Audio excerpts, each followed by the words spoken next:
Hello, welcome to another Tonalist landscape oil painting demonstration. This is your painter in residence, M. Francis McCarthy, and the painting I'm bringing you today is a study 5x7 called, what is this thing called?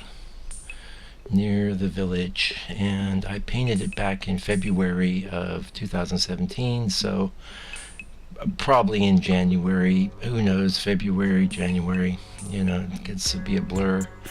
Oddly enough, I was digging through February, and I had a lot more misses than hits in February. I tried really hard, and there were some that were successful, but I did a lot of paintings that month, and to be honest, I'm looking at them, it's a heck of a lot of them I don't like. A few that are really strong, and then a few that are just okay. And this one is pretty strong.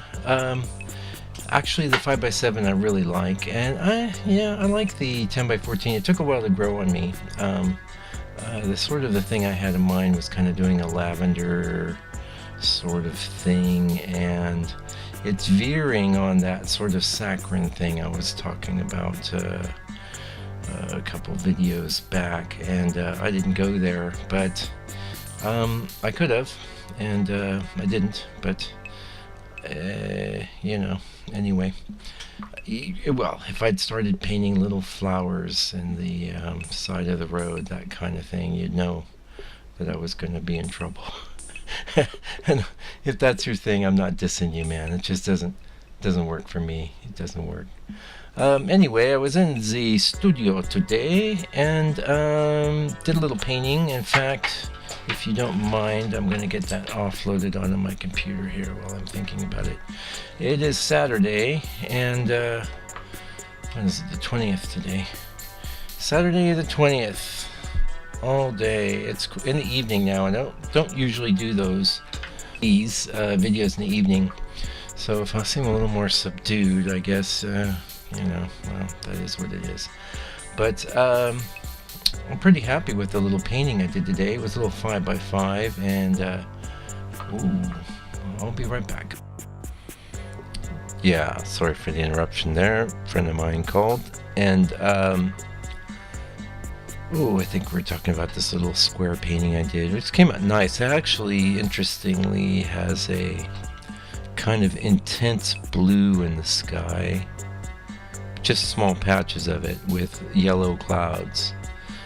So that came out good. That's just a simple tree. Actually, I painted this tree as a 12x16 vertical back in like 2011 or something like that. I still have that painting. It's not such a bad painting. It was actually quite a few things were accomplished on that painting that were good, that were significant at the time. But I'm much happier with this little painting I did today, and I'm really hoping that this February coming up, I have more good paintings than I did with that last February. But in general, I've had a higher success rate, a better.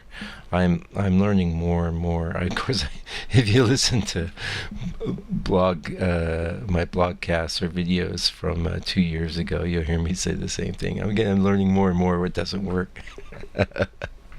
And it's true. It is true. My paintings are always getting better and improving, which is awesome. It's certainly better than going the other direction.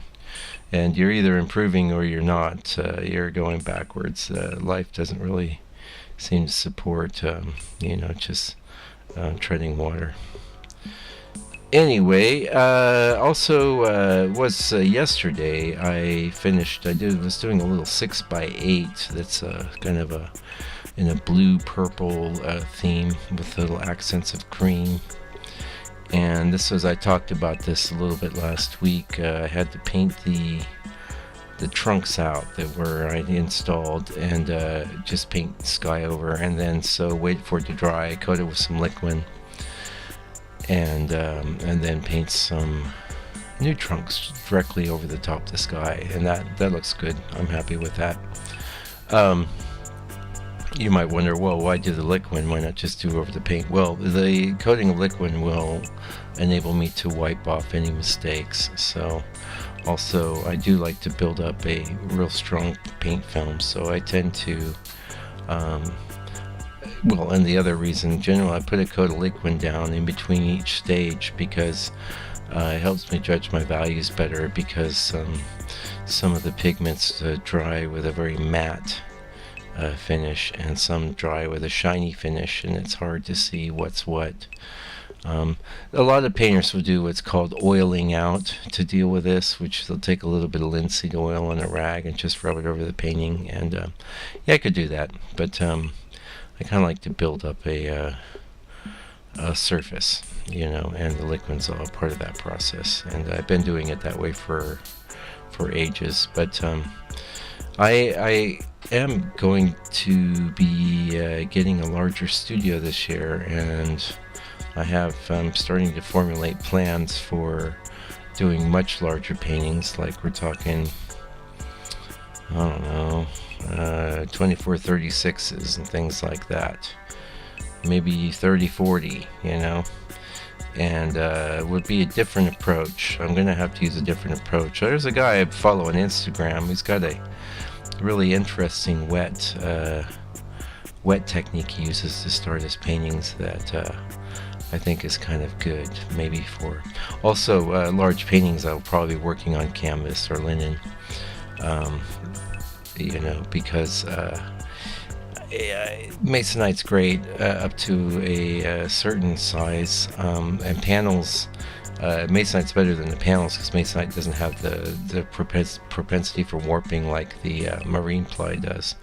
But canvas on stretcher bars, I think, is better. And in fact, the whole reason that painters started working on canvas was so that they could work larger and have things more portable.